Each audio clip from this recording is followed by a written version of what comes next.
Welcome back to the Infamous Ghost Podcast. I'm Josiah, I'm Celis. and this is where we give you our weekly perspectives of pop culture, sports, entertainment. Josiah, man, what's been going on with you, bro? Shit, fighting is cold. Like, man, I hate this time of the year. Like, I can hear you. Man, sick as a dog.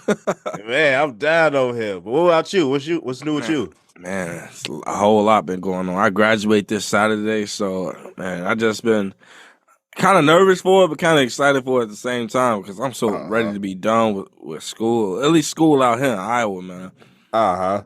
Okay, so make sure y'all drop some W's in the chat. Man, but that's all that's been going on with me. Just trying to finish school, man. Think about my next steps. I've been kind of wanting to get into the film industry, so trying to, plot what's going on with that. How do I make that happen? Okay, you got some things cooking up behind closed doors? Behind closed doors, absolutely. All right, cool. All right, anything you want to speak on now, or not just yet. You got to manifest these things into reality. But okay. I'm just excited to close this chapter of my life, and graduating college is something big. I'm the first in my family to do it. Congratulations! I appreciate it, man. But that's not why we here today. Go ahead, tell them why we here today, Josiah. We here with another movie review. This movie is highly anticipated. Great reviews all across the board. That's why we wanted to give it a little time to drop this review to give the fans time to consume it and see it for themselves. But Sellers, go ahead, tell them what it is. Man, we got a Ryan Coogler classic, Sinners, starring Michael B. Jordan. And man, when I tell you this is his best film by far, oh my God, he just exceeded expectations because I didn't even know what this movie was about going in. I just knew it. We had Ryan Coogler directing and Michael B. Jordan in the driver's seat. That's all I cared about, and I trusted that duo. The modern day, Spike and Denzel, bro. They done went 4 for 4 already. Fruitvale Station, Creed, Black Panther, Wakanda Forever. I trust this duo. They showing me that they can make hits, and this one just didn't disappoint at all. Shout out to Michael B. Jordan. Shout out to Haley Steinfeld. Shout out to Miles Caden. Shout out to Delroy Lindo.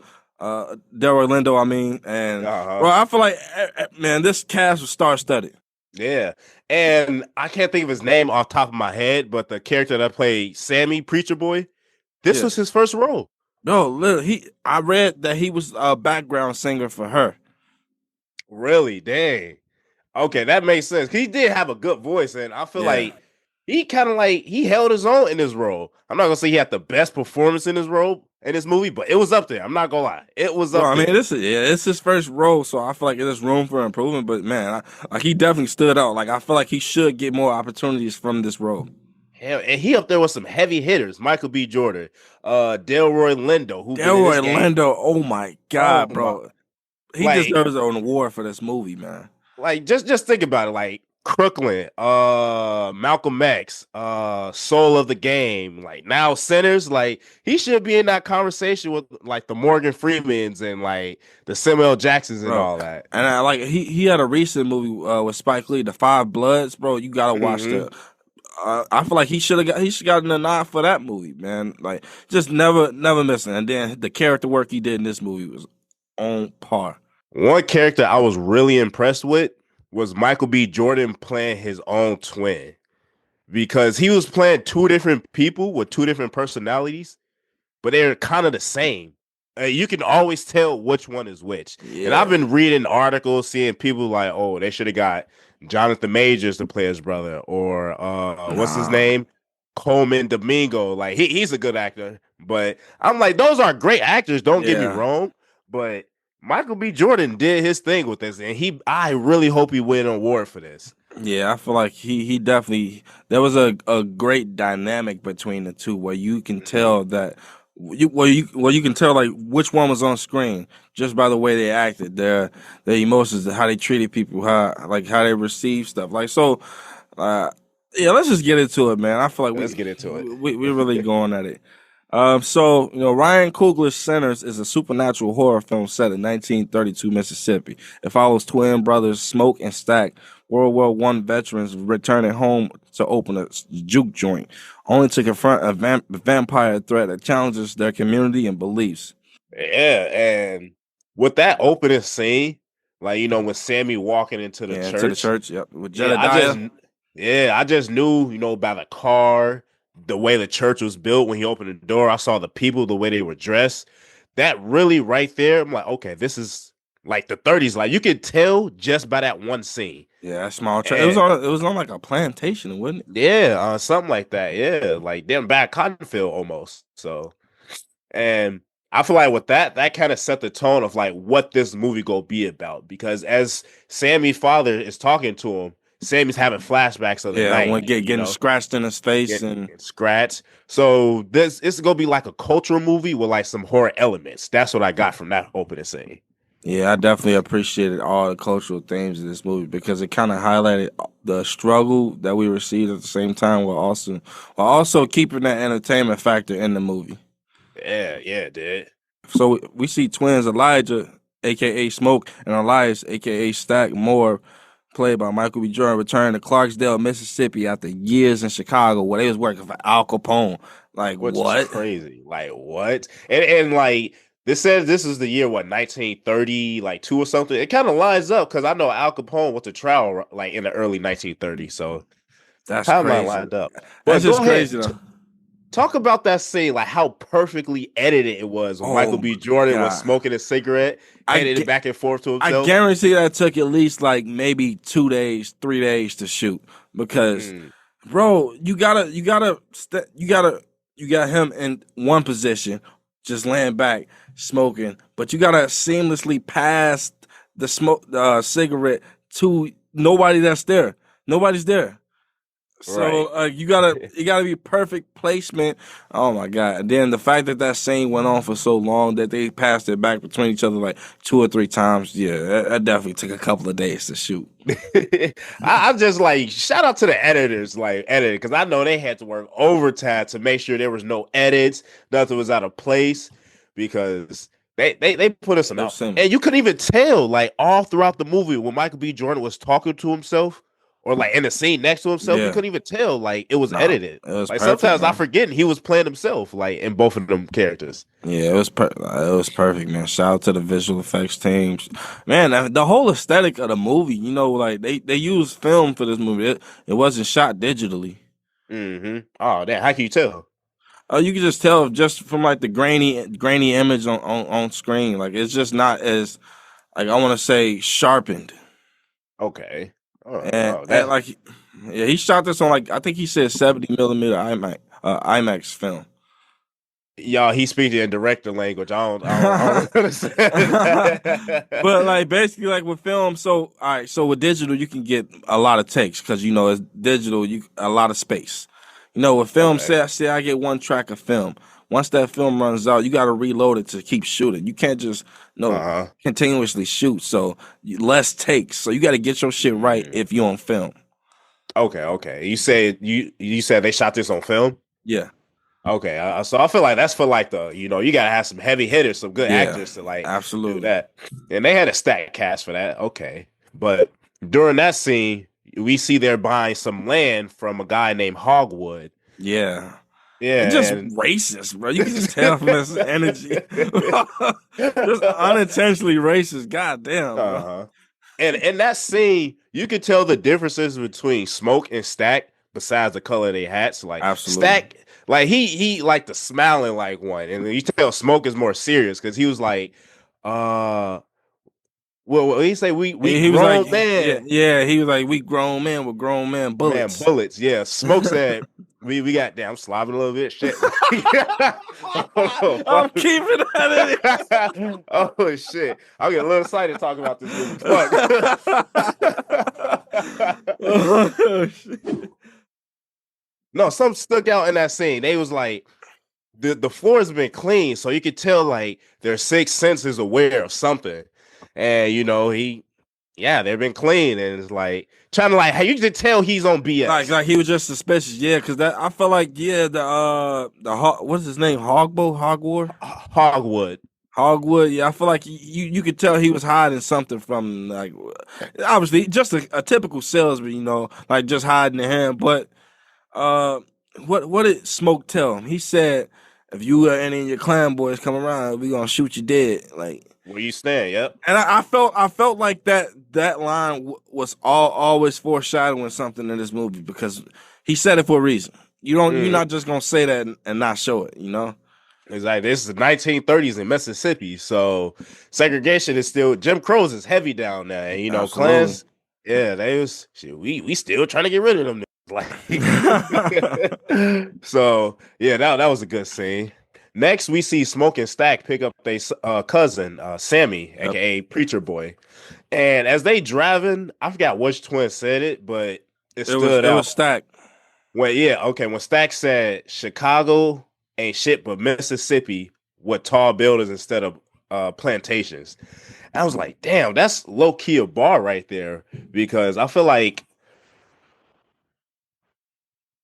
don't let them sell you a dream, like and we still like facing that like till this day. Yeah, Well, I feel like that line had so much hidden meaning because uh everybody in the South during that time you thought like, oh, let me escape to the North, let me go to like the big cities like Chicago where a black man could get an opportunity. But in the same sense, like you can get there, but you're still gonna be held back to a certain extent. You're not gonna be able to reach that full potential because like they're always gonna keep us below.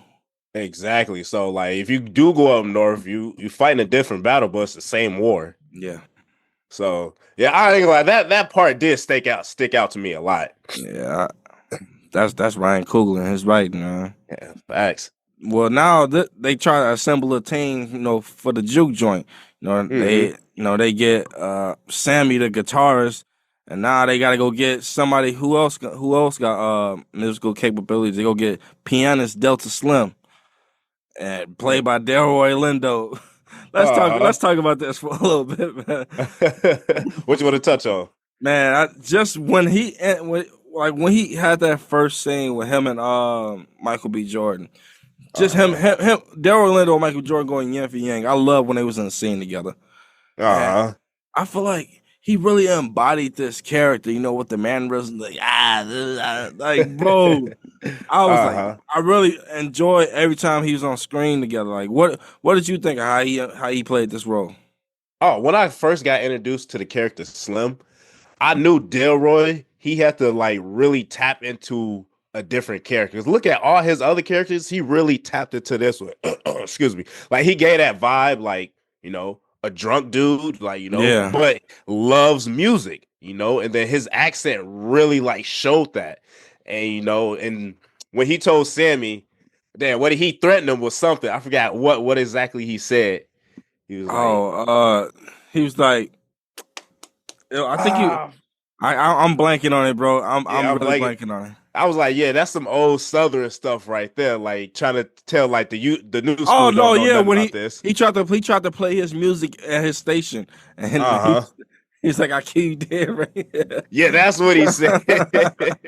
I was like, oh, that, and then Mike Smoke. No, it was Stack. Stack. He was Yeah, like, threaten my cousin again. I'm gonna make you swallow that harmonica. but But yeah, that was a funny scene. But like, he was basically, I feel like they had prior history, so like this is a good character introduction. What I appreciated what Ryan Coogler was doing in this movie, he was giving us enough time with each character to where we cared about them toward the end of the movie. yeah, I was just about to touch on that because like from when they picked up Sammy all the way to like the open night of the juke joint, we saw different characters being introduced, and a little bit of something was thrown at the characters. For Yeah, example, Delroy Lindo's character, he's an old musician, and he just lived for the music. He liked to drink a lot, and then you got yeah. Sammy, a preacher's son. His father don't condone what he do.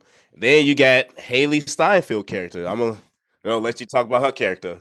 All right, so then we see Mary, aka Haley Steinfeld, introduced, and she's Stack's old girlfriend that reappears. So it looks like she followed him to Mississippi, and Hmm. I guess he abandoned her or something. But That her completely, first line. oh my god, complete opposite of who I thought she was gonna be in this movie, bro. Excuse God me, damn. boy. Excuse you? Like, Hold on. man. The accents was on point in this movie. Bro, I'm not I gonna lie. can't even lie, bro. I didn't even know.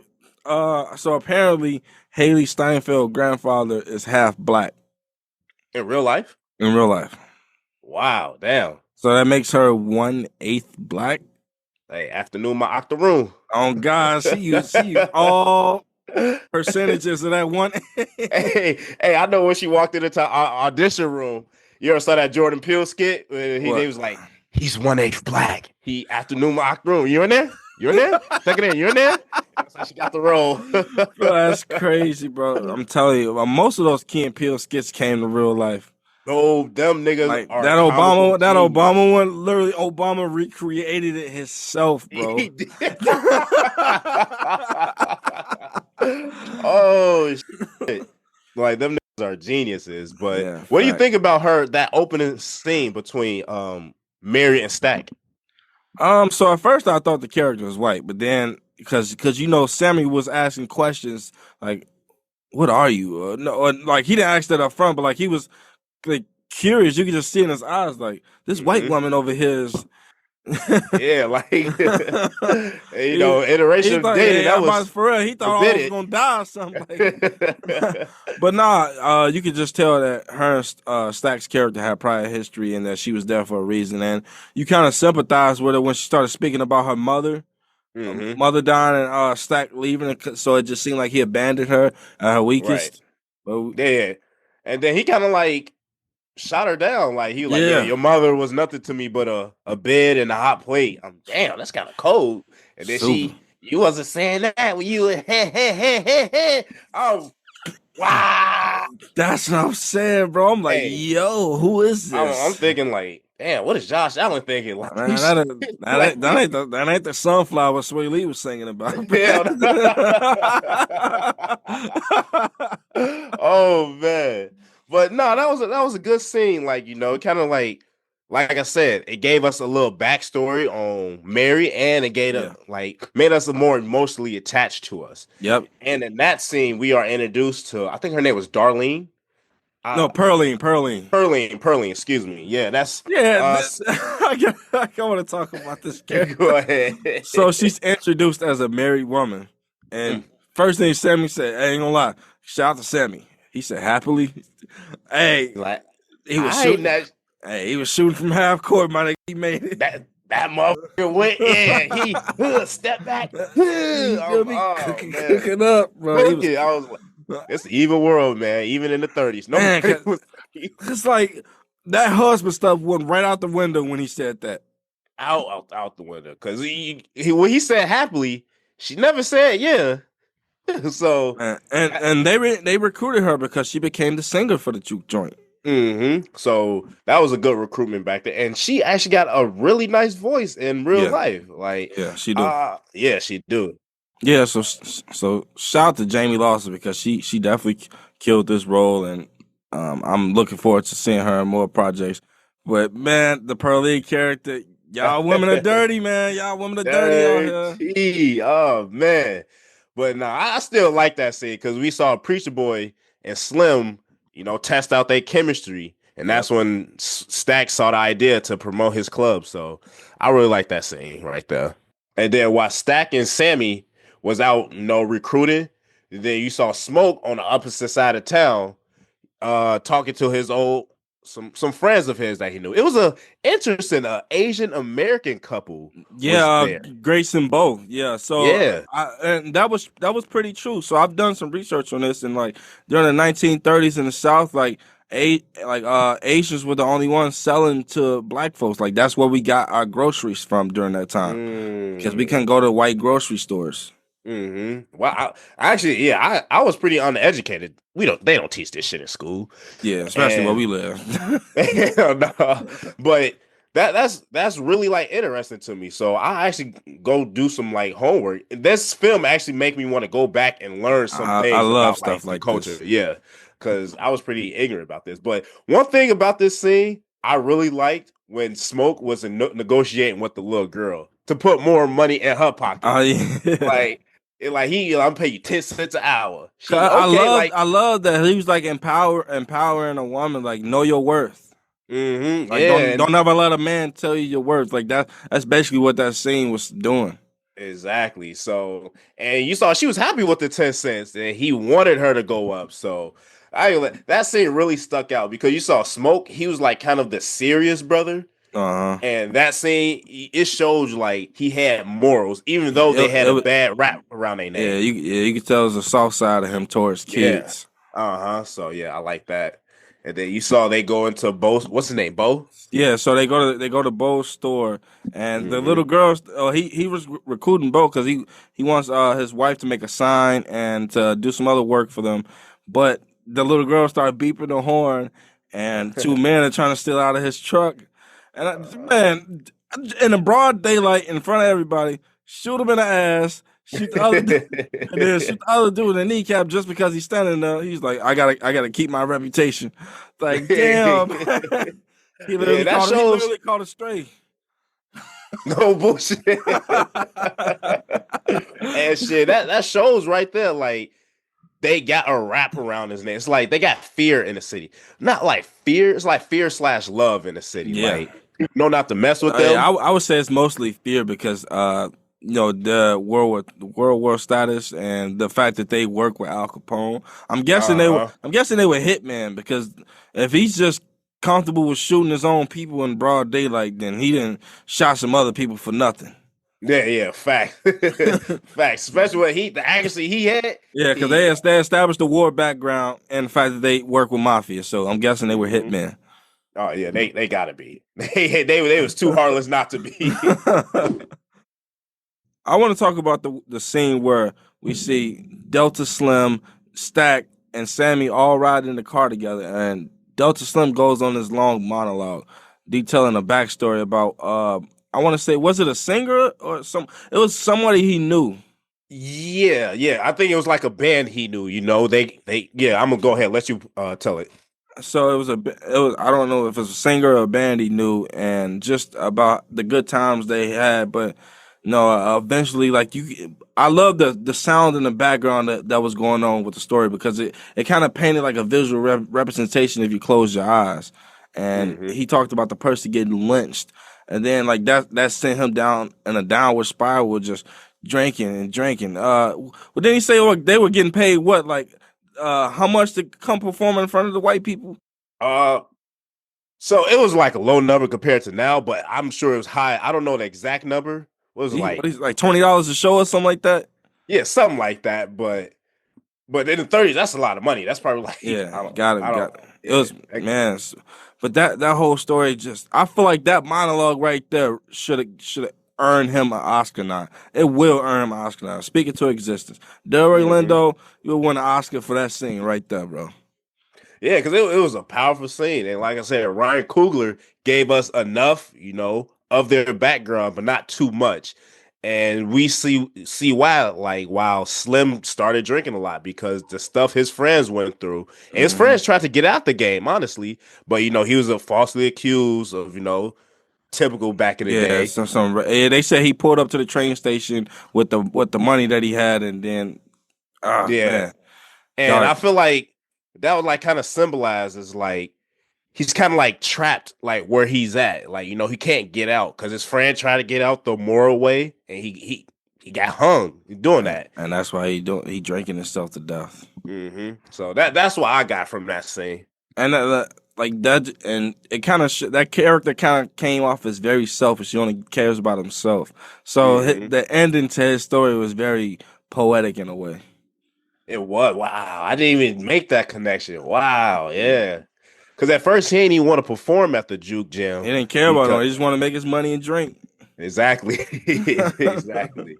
All right, so next we see Smoke visit this like little grave and find out he had a daughter that passed away at a young age, and Yeah, that we're was in. sad to see, man. And this lady comes out. Turns out it's Wunmi Musaku, and she's playing the character Annie in it. And I'm not gonna lie, like when I first saw her, I thought it was his mother. yeah, I thought she gave off auntie vibes. And this is until like they took it there. But this is why representation is really important in Hollywood. Because in Hollywood, the big budget films like that, Uh, they typically get like a Hollywood woman, like, probably a lighter skinned woman yeah, or like a skinny light skin woman. Let's just call it what it is. And what I thought of it, this was a great woman to pick to represent the times. And I feel like they should get women in that caliber to represent like women in all films. Cause typically they get like women to match like the guy status because it's Michael B. Jordan. Every woman be Yeah, thirsting over Michael B. Jordan. I feel like Ryan Coogler did this on purpose, and like it was a perfect choice, great casting choice because she was a great actor, man. And, like Mm-hmm. this is my first time watching her, so I'm definitely gonna be tuned in now more because she was pretty much the powerhouse for this whole movie. She was the heart of the film, basically. Yes, bro. Yeah, I was just about to say that. Like, she kind of like carried this. Like, I feel like out of everybody, she really like embodied that southern like vibe the best. Like, because I think she was practicing not hoodoo. Yeah, I she think was it trying to was. like connect, trying to basically connect to her daughter spiritually. Mm-hmm. And that was kind of like normal back in the days. Like everyone, it was like a candy lady back in the day. Yeah. You know how everybody know a candy lady nowadays? Back then, everybody knew. Like, I think they call them witches back then. Yeah. But so yeah, I love to see that, and we found out that's Smoke's love interest. They had a baby, and the baby passed away. Unfortunately, they didn't go in too much into details on that. Yeah, I feel like it was like perfect ambiguity in that like they gave us a little bit to catch on and then it was kind of finalized at the end. But Mm-hmm. you like we started slowly seeing like, all right, these two are past lovers and then like Smoke we saw a softer side of him we saw his pain for the first time because Mm-hmm. up to this point he was just a tough character. Like what did he say like what you want me to tell you? That I miss you, that I love you, that I still love you, and and that's when they, get their bump and grind on. But I ain't gonna lie, she did drop a hard bar. Your body still misses me. I'm damn. man, I would have folded instantly. I would have folded. Boy, I would have folded like some church clothes, boy. Like, Oh my but god. but what did you think about the relationships? Because I feel like Smoke and Annie had a different relationship than Stack and Haley. What did you think about those relationships? Stacking Mary. Yeah, Mary, yeah. Uh, I feel like that they both saw two different things in those women. I think Mm-hmm. Smoke, what he saw was a home with with Annie, Uh-huh. because he had his daughter. Like he felt that was his safe haven. Like she brought out a different side of him, and like the family was the first time he felt like he has some type of normalcy in his life outside of the Mm-hmm. noise. Mm-hmm.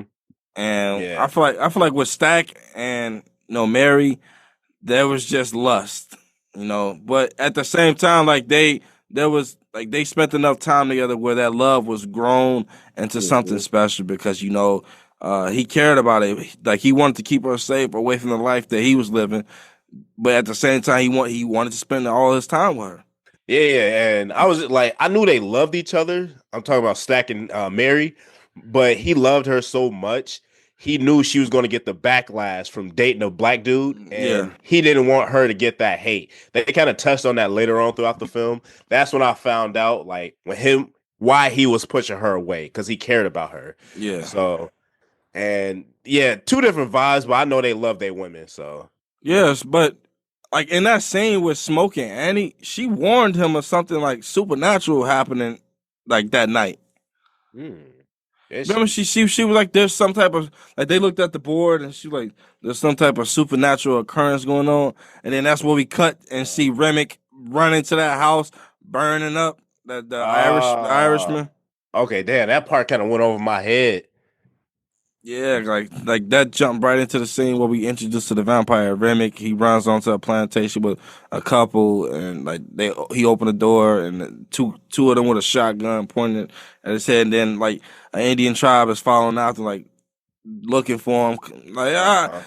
And so they was like they pretty much said, "Huh, sun going down. Hey, we did all we could do. We out, Yeah, motherfuckers." y'all on y'all. Oh wait, see that was for rest of the film. Oh It was God, like, hey, I would have did the same thing, man. I'm not gonna. So the movie didn't need to go into that backstory, but I would love to see a backstory.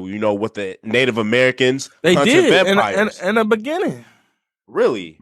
They like in the beginning of the movie. They talked about the Choctaw tribes, and how like you know the music involved like attracted like supernatural occurrences, and like they killed off. And they talked about it in the beginning of the movie. Yeah, Oh, when the lady was narrating it. yeah, Okay, okay, damn. But like, I would love to like a see, like just yeah. like what's Just going. yeah, get more information on it. Yeah. Hell yeah, because that would be a great backstory right there. Native Americans. This was their land, so they know the land like Hmm. nobody else. But you saw if he in there, good luck. Like he left, Bro, and that was then hilarious. Yeah. And yeah, then the lady went back to the room, saw her husband, bit up, stood up, vampire time. and then he said, "Hey, baby, oh shit!" Like, Hey, shout out to Jack O'Connell. He plays Remick the vampire, the main hmm villain. Like hmm he did his job in this movie, man. He snapped. yeah, I don't trust him in real life now. Bro, from the songs he was singing to like just the creepy looks he was giving, bro. Like, oh my god, he went crazy, and he doing another horror movie after this. Mm. And even like to touch on like what he was doing in this movie, when he was like talking to them, when he was trying to get in a bar, when he was begging and pleading for the two Oh yeah, Klansmen yeah, to let them in the house. we go get to that. We go get to Yeah, that. but like he just good with his work. He know how to like manipulate people. Like Oh so, yeah, like just the mannerisms, man. Like it just yeah. like very condescending. So that he really did a good job playing like the evil Yeah, entity in this yeah. movie. He actually British. He was playing an Irishman. Really? Wow, that's interesting. So we finally make it to opening night. Everybody started getting let in by Cornbread, played by Omar Benson Miller. Shout out to him, man. hmm He always find his way in a black classic, man. He do He, like hey, strategic moving, bro. I love it, bro. He been consistently working for how long now? Like I want to say like 30 years, 20 years. 30 years. I just know he been around a while because, like, look at the catalog of his movies. I know the big ones is like 8 Mile. I know he was in like shows like Ballers with Dwayne the Rock Johnson, and man, I used to watch that all the time. Like, yeah, he was in Ballers, 8 Mile, Get Rich or Die Trying. Yeah, get rich or So, die trying. like, You right. yeah, like he was in some movies for like all these years, and like you say, he found his way into this. Like, it's just longevity right there. So, yeah, I really liked his performance and character in this movie. Yeah. But So yeah, now we open tonight, and I've been waiting to talk about this scene. We get to Sammy performance. Like he finally get his big performance in front of everybody, and his singing just kick off a supernatural like whole thing going on where we traveling through different decades of music, and he's channeling the ancestors, and like he's speaking beyond the plantation where the vampires can hear him. Like that was what amazing scene shot by Ryan amazing Coogler. Oh my scene. god.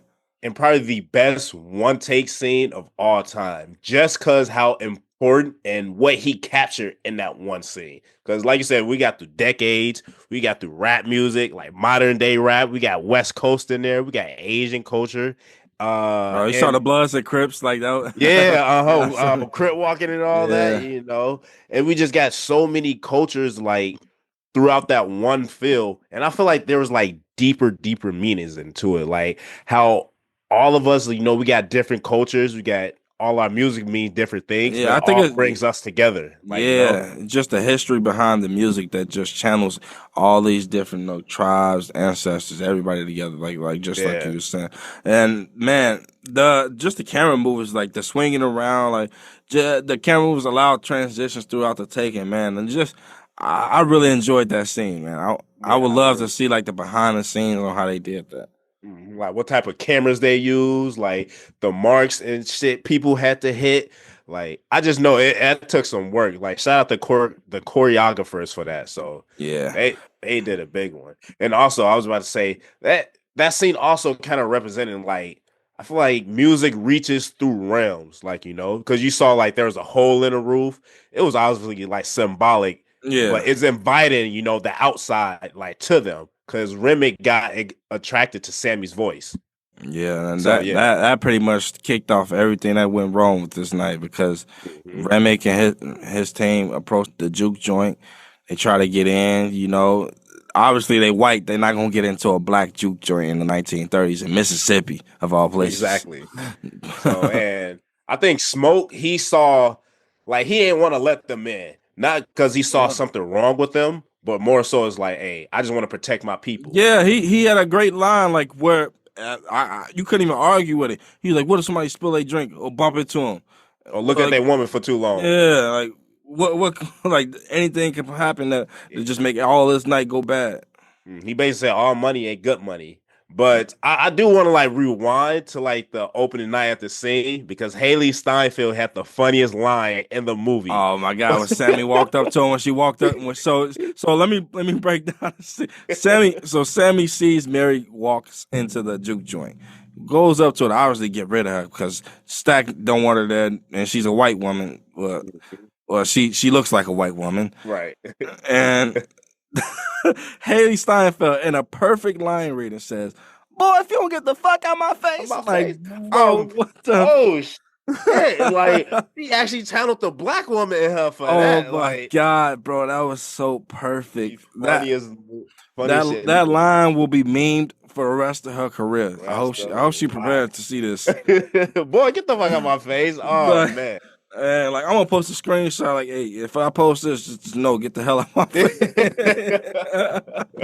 But I just had to throw that out there. I know everybody found that funny because I heard the movie theater that crackle when she said that that. was a great scene, bro. Oh my God. Uh-huh. So then we see Stack and Smoke. They running numbers on the clubs, and it turns out they actually losing money with this juke joint.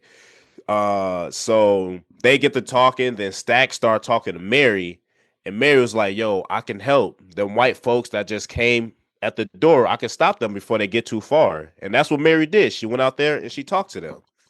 And Yeah, but before she did that, Stack pulled her to the side because he didn't want to involve. He wanted to leave, like, and that's where we see the like more beyond the story of what we knew about them, and we learned that like Stack had a deep, profound love for Mary. Like he had a real life soft spot. Because in the whole movie he had been disregarding her, but we see that he actually cared for that. Like he kept her out of sight and out of mind, and we see Mary break down, and that was like the last true real moment between those two characters. Because yeah, when she goes outside, it's the beginning of the end. She walks up to them singing a song. I don't know the name of the song. I probably figured it out after this, but yeah, they had her after that, man. yeah, it was raps. Like I knew, like, cause you people, he was drooling at the mouth. His eyes started going red. Then she pulled a gun. I'm thinking in my head, that gun ain't gonna save you, Ain't sweetheart. nothing, man. That gun ain't because she started walking. You see, he like fly towards her. Oh man, Bro, when man. that was the only time we seen him fly this movie. Actually, if you really think about it, when we were first introduced to Remick, you know, when he come down, looked like he on fire. Oh Like, yeah, he was coming out of yeah, the sky. Yeah, you're he right. coming out the sky. Yeah. That what I assume he was flying there. But Yeah, I didn't think about that. and then after that, we see Mary walk up to the door, ask Cornbread she go let her in. Thank Cornbread, let her in, man. But man, He he fucked. wouldn't know. He fucked up, man.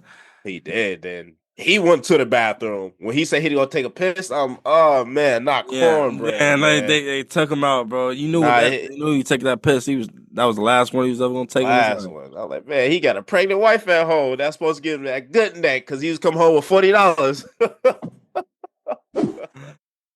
Yeah, but then we see Mary. She make her way back to Stack, and bro, I'm telling you, the line reading from Haley Steinfeld, I ain't never seen her this this saucy in a movie before. Now, you can rob trains, but you can't. I'm like, damn. You know, Hold on. Hey, pray for my man Josh Allen, man. Like, cause I know he went in the movie theaters. Like, you did a good job, oh, babe. You did a good job. oh man, She slobbing from the mouth. You want some? And bro, she, that looks so real. That looks so real. I thought it was real. I'm not gonna lie. For Josh Allen's sake, I hope that wasn't real. Hey, I know the locker room is not gonna be safe for him. Boy, Oh man, man, but Dana actress not for the week. yeah, but yeah, once we see them exchange saliva, Then she Mm-hmm. started biting him, bro, and I felt so bad because when Sammy walked in first and thought they Mm-hmm. was just smashing, and then Mm-hmm. Smoke walked in, and then you just see the pain in his eyes. Mm-hmm. But he ain't waste no time. He instantly pop, pop, pop, pop, pop, pop. Two of them, John Wick style. Man, she popped up so fast. Like, we gonna kill all y'all. Yeah, them southern accents was on point, man. I tell you, I don't know who their dialect coach was, but he need a raise. Oh, the But real. yeah, and then you saw that's when they kicked everybody out, and Man, he was just holding his brother like he ain't let him go. Like, mm-hmm. man, I was like I said, Michael B. Jordan deserves an award for this movie too because man, wow, like especially after like toward the second act of this movie, like his chops was really coming through. Yeah, because he wasn't just playing Smoke and Stack. Don't forget, he had to play an evil Stack too after he got So converted. that's like pretty much three characters. Then he had to play emotional Smoke after his brother got killed. So that was another thing. But in that scene, Annie realized like, why did Mary say we're going to kill you? Yeah, And like she a witch, so she and he know was the about this smartest stuff. one with about all of Hardest this. one. That's why she said we got to get his body out of here before he wake up. But Smokey emotional right now, Yeah, he so don't want to move him. He left him in, so so he just left him in there by himself and locked the door. and then that's when we get that scene with Cornbread and everybody else, which Oh my! I really like that I scene. really like this scene. I think this is one of the best scenes in the movie, just off shock value, because hmm the way Omar Benson Miller played this, man, it's just like Cornbread was like one of those lovable bad guys. Like, hey y'all, yeah, don't y'all just want to let me back in? You're I had to go right. take a piss, man, and like, Right. And then I feel like they would have let him in if Andy wasn't right there. Because Andy yeah. checked out, like, you be walking in and out. Why do you need an invitation? Yeah, and Smoke trusted Annie word, and he believed her immediately. Like he was like, "Nah, don't let this get in." Like you big and strong enough. Why would I like, push all out the way? Like that shows like they're good with their words. Like the devil would never shows up as the devil because he know you would never make a deal with him. So uh-huh. he shows Yeah, that up was a as your great loved ones. interpretation. That was a great interpretation. And hmm then like he like out he outwitted them because he told Smoke, he was like, "Well, just give me my money." And then, bro, the biggest scare in the theater, like when he grabbed his arm, like, "Dun." Bro, Smoke was his reflexes is on point. Because for the That's a second time in veteran. a row, he grabbed that gun, pow, right in the head. Wow, like in the head. And he got right up. Oh dang. He a savage right out here. Hey, shout out to the special effects team because man, that practical makeup, when it was leaking, when he got shot in the face, that looked nasty. Yeah. How long you think makeup took for this movie? Because a lot of people there was like Probably like two or vampire three on, hours. vampire on, like I would say like nah for that specific one because he got shot in the face. Probably took like 2 or 3 hours to apply, but nah, they vampires pretty much only had teeth and red eyes. okay. I mean, you could tell like something like the blood and like they added Yeah, like all your some blood, yeah, that can get sprayed on you. And, like, yeah. But yeah, all that other stuff. But it was a lot of them too. So I know that makeup team was working. yeah, definitely. So Annie, she pretty much break down the whole like lore of vampires, like how to kill them, like the backstory, all this because she's a witch and like she's up on all this. So she tell them like they need a wooden stake to the heart, like they can kill them with silver, like this if they make it to sunlight, that they all will live. And that's what I really like about this. It stuck to a traditional vampire feel. They didn't try to do no spinoff, add a new rule to it. Yeah, Like think about the old vampire movies. It was garlic, wooden stake to the heart, sunlight, those elements, and they implemented it in a 2025 movie. So I really yeah. shout out Ryan Coogler for that. Yeah, because like as we see, like Annie was like a perfect presence because when Stack finally turned and was like knocking on the door trying to get out the room, and like Smoke almost let him out, and that would have messed everything up. Mhm. So like he eventually kicked down the door on top of Sammy, but Annie was the first one to throw the garlic water on him. And then he ran out. So yes, that was a good one. And also they found what they thought was a dead body, and they just kind of threw that outside. Yeah, Like, bro, that was so messed up, so messed oh up. man, It literally turned out to be wine. Mm-hmm. Hey, Smoke, open up. They got some weird shit going on now. Oh God, bro, that's And definitely every black man reaction. I'm not gonna lie, I really do like that scene because Smoke opened the door up soon as Cornbread took the dude out and started eating him. And then Yeah, um because that just goes to show that he wouldn't leave a soldier behind. yeah. And then you saw Grace, she sees her husband, and her husband, come on out, like, the car's warmed up. And Oh she my God, she messed everything up this movie for me. Yeah, she did. That was really selfish of her. Like, because she didn't care who got turned until her people got attacked, until her daughter was threatened. And then she like, come on in so I can kill you. But other than that, it was nah, we need to get out of here. We ain't signed up for this. Like that was the whole point, man. I feel like, but I think we got to see a different side of each character once they was faced with adversity. Yeah. Uh-huh. But Okay, what's character stood out? for me, Delta Slim. Mm. Because when Grace finally did that selfish ass move and said, "Come on in," and let everybody in, pretty much Delta Slim sacrificed himself.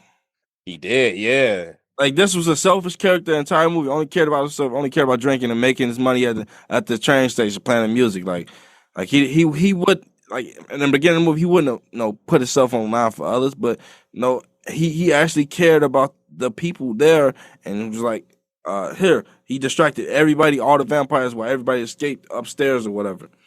He did, yeah. And did you also notice when the vampires first came in a film, like three people died off rip? One, Like go back two. and watch it. So Like it you was got like the couple, and no, then like when they first started fighting the vampires, I saw like two or three people get bit. And I'm yeah, like, yeah, Grace she died right away. yeah, oh, she died stabbing a dude in the heart. And she Yeah. just like set on fire. But it was like two or three people that got bit. And like, who Like are these people? like you playing tough, but you die right away. So like, what? I guess you didn't care anymore. I guess not. I guess not. But it's like you sacrificing your life along with others, Exactly. Like the whole point was to protect your daughter, so you can't even bro. do They that. they could have made it through the night if she wouldn't have did that. They could have made it through the night.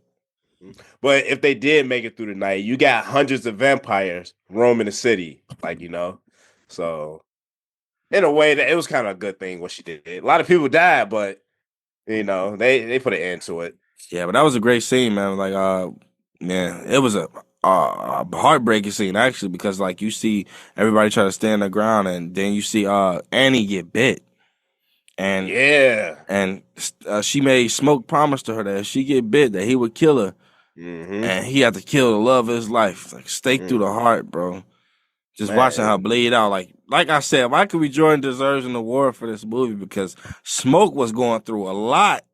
he was like, and honestly, that dialogue between Smoke and Stack, when Stack was as a vampire standing outside the barn, that was a good monologue right there. Cause it's Stack is essentially told Smoke that like we've been running all our lives, and this is the truth. He was trying to get him to convert, Yeah, and the he was conversion thinking when about it. yeah, when the vampires was trying to convert, they was low key spitting. They was like, "Yeah, this is a slaughterhouse. The KKK was going to kill you, so we're going to visit that bigot and have him a change of heart." Man, Like, he's like it's true Smoke. I got all they thoughts and stuff, and man, that's just crazy how they was gonna backdoor them like that. yeah, it But was like, fuck, that also fed Smoke the information. it did. So yeah, we got a little treat at the end of the movie. So after we see Slim sacrifice himself, so Sammy, Smoke, and Perlene, excuse me, can run upstairs. You can get help, seek covers, whatever. We see Pearlie end up getting bit next. Yeah, and Sammy was like heartbroken over like, bro, you knew her for a day, but like, Hey. bro, come on now, she gave like that was some married punani you was hitting, bro. So Mary walking like 30 miles in the Mississippi South heat. Like then she said it like I ain't showered. You're like, I just want to taste you. Yeah, gremlin, bro. Hey, but if you think about it, like one thing I noticed that when Stack and Sammy was riding in the car by themselves, he was teaching him how to eat cat. Stack was teaching Sammy how to eat cat because he was like, yeah, it's like licking an ice cream cone. You don't want to eat it too fast because you want to save it. Then again, you just want to go nice. Rewatched it. He was teaching him how to eat cat at the beginning of the movie, and I he missed put that. it. He put it to work. Damn, I missed that. Bro, wow. That's Yeah, Ryan, like right. Ryan Coogler got some clever ass writing. he do. So Smoke and Stack, they get into a huge fight, and I love this fight scene, man. Like the camera pans, and like everything that was going on was just like perfect. Like it really felt like Michael B. Jordan was fighting his twin. Like you could barely see the body doubles like that, man. Facts.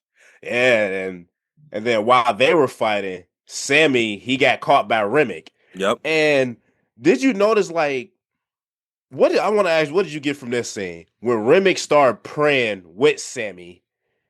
And I got like that the vampires like I'm Irish and they tried forcing this religion up on me and it's not real.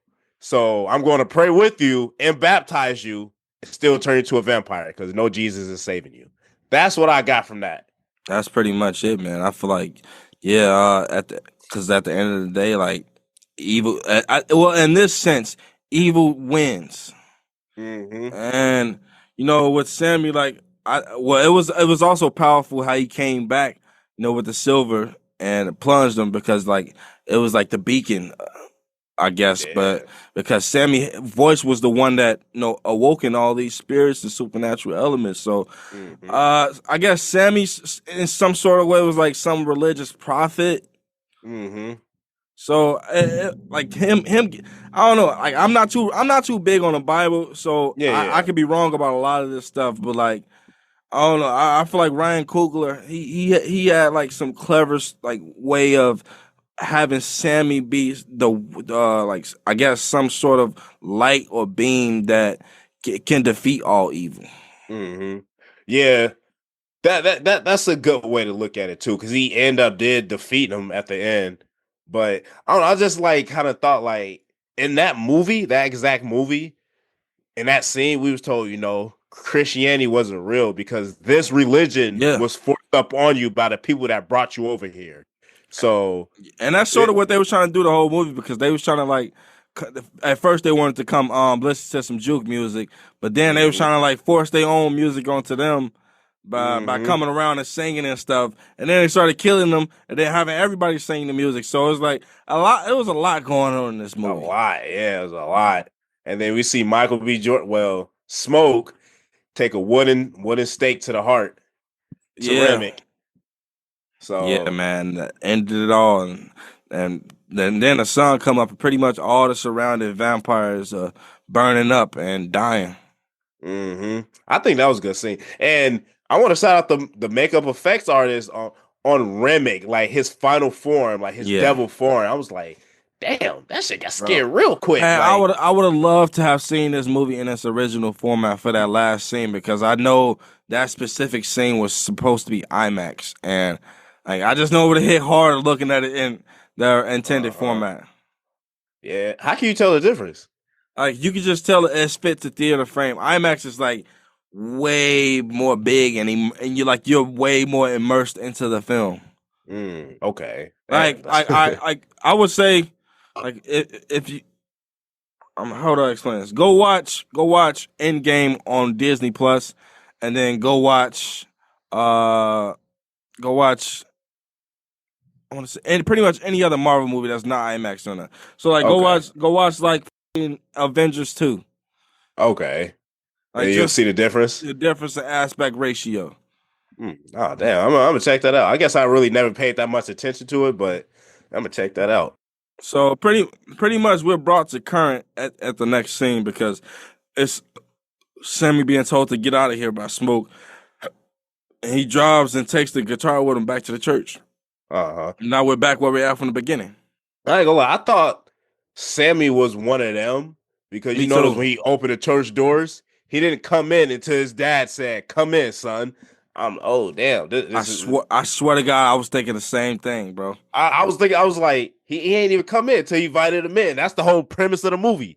But later we found out he did age, so he's not that. Yeah, And then we but also but see, but but before we get to the aging part, man, like we gotta talk about the scene that everybody been talking about, man. Hmm. And that's when Michael Jordan flipped the script. And at this point, Smoke knew that he had nothing to live for, and he also knew that the Klan members were coming back to his property to come kill him. So Well, instead of running away, like his brother said they've been doing their whole life, he stood and fought. well, yeah, he camped up.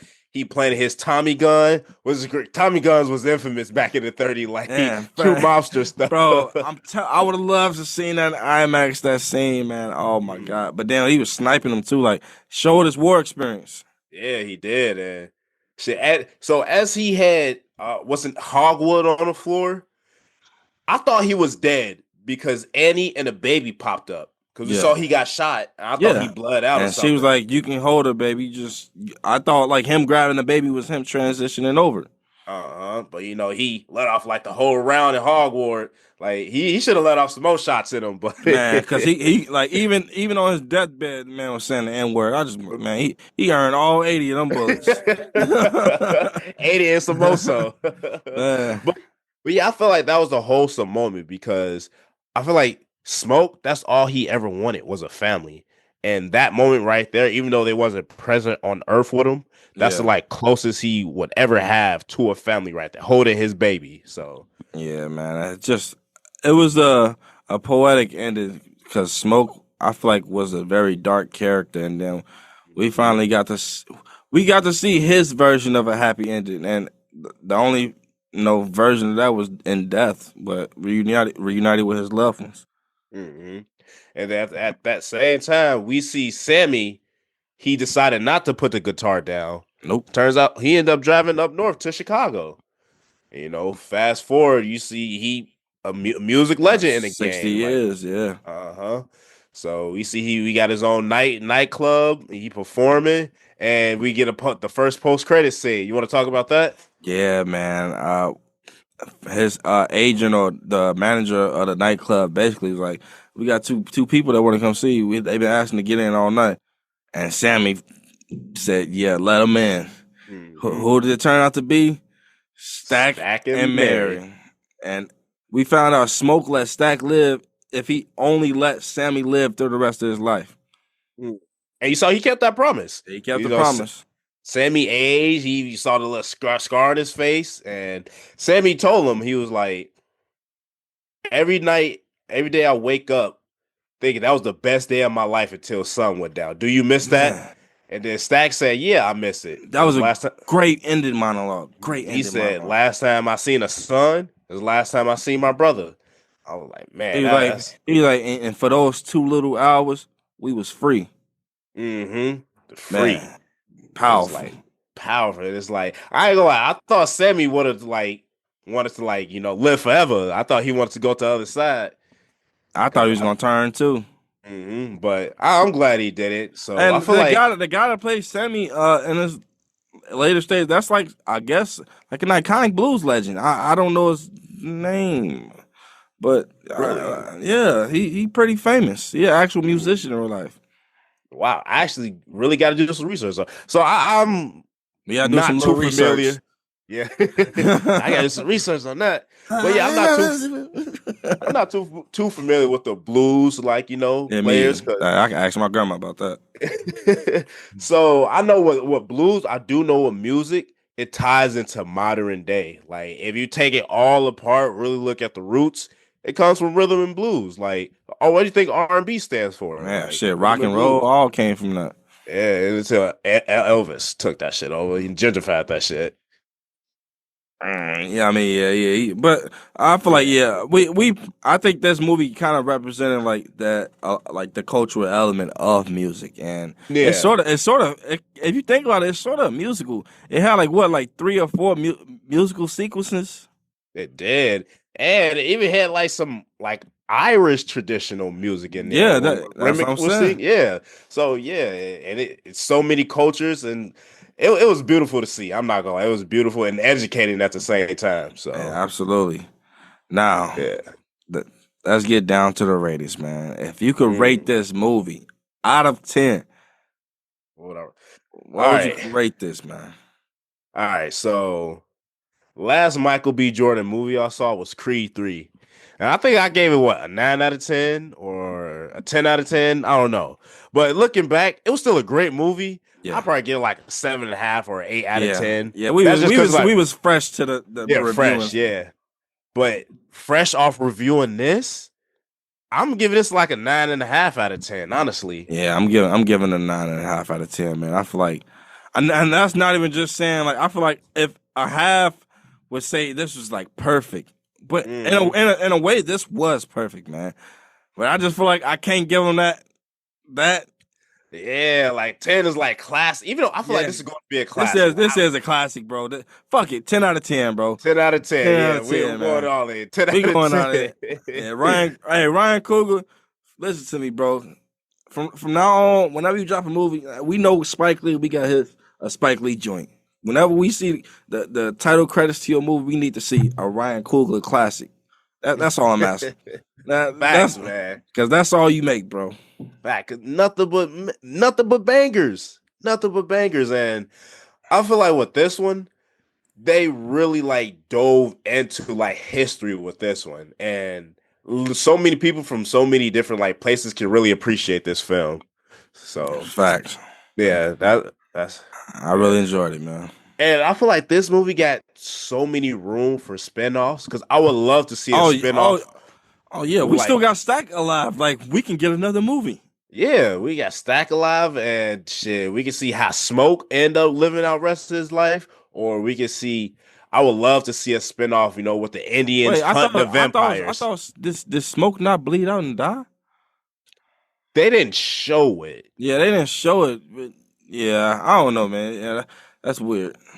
Yeah, That's, but yeah, I would love to see the Indians hunting the vampires. The origin stories to that. Like that would yeah, be a really good one. Like, I think Ryan Coogler specifically wrote certain things in here, like plot points to explore in other potential sequels or spinoffs. Because I think he signed a deal with Warner Bros. To where he gains the rights to this movie after like 20 or 25 years. oh wow, that's dope. That's smart as hell. Man, Shit. smart as shit. And then like Variety was like trying to give bad pretty much like giving shitty headlines to try to like derail the box office because this movie is going crazy. It's like one of the best selling original films of this decade. I could see why. Honestly, it was 100% in the Rotten Tomatoes Yeah, score. but I never every, seen that before. that's because everything is franchised now. Ah, that's what it is. Like Like Black Panther wasn't even 100%. yeah, but that's also IP. Ah, okay, okay, Like that's Marvel IP.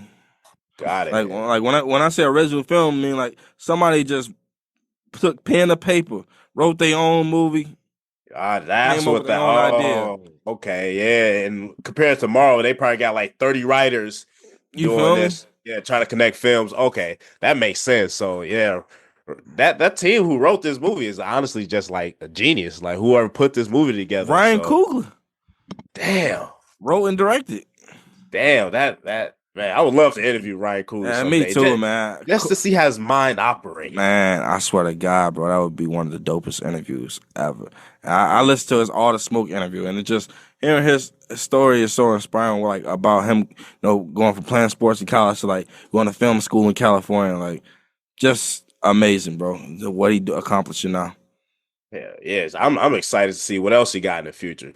Yeah, Might be a little while till we get another movie yeah. because It's gonna be. I think he said announced his next project will be an X-Files reboot. So I'm interested to see what that looks like because I'm not old enough to remember that show and know what it was like the cultural impact was, but I know it was very important back in the day. So we gonna see, man. Hopefully he modernized it and like bring a different approach and hopefully make it scary.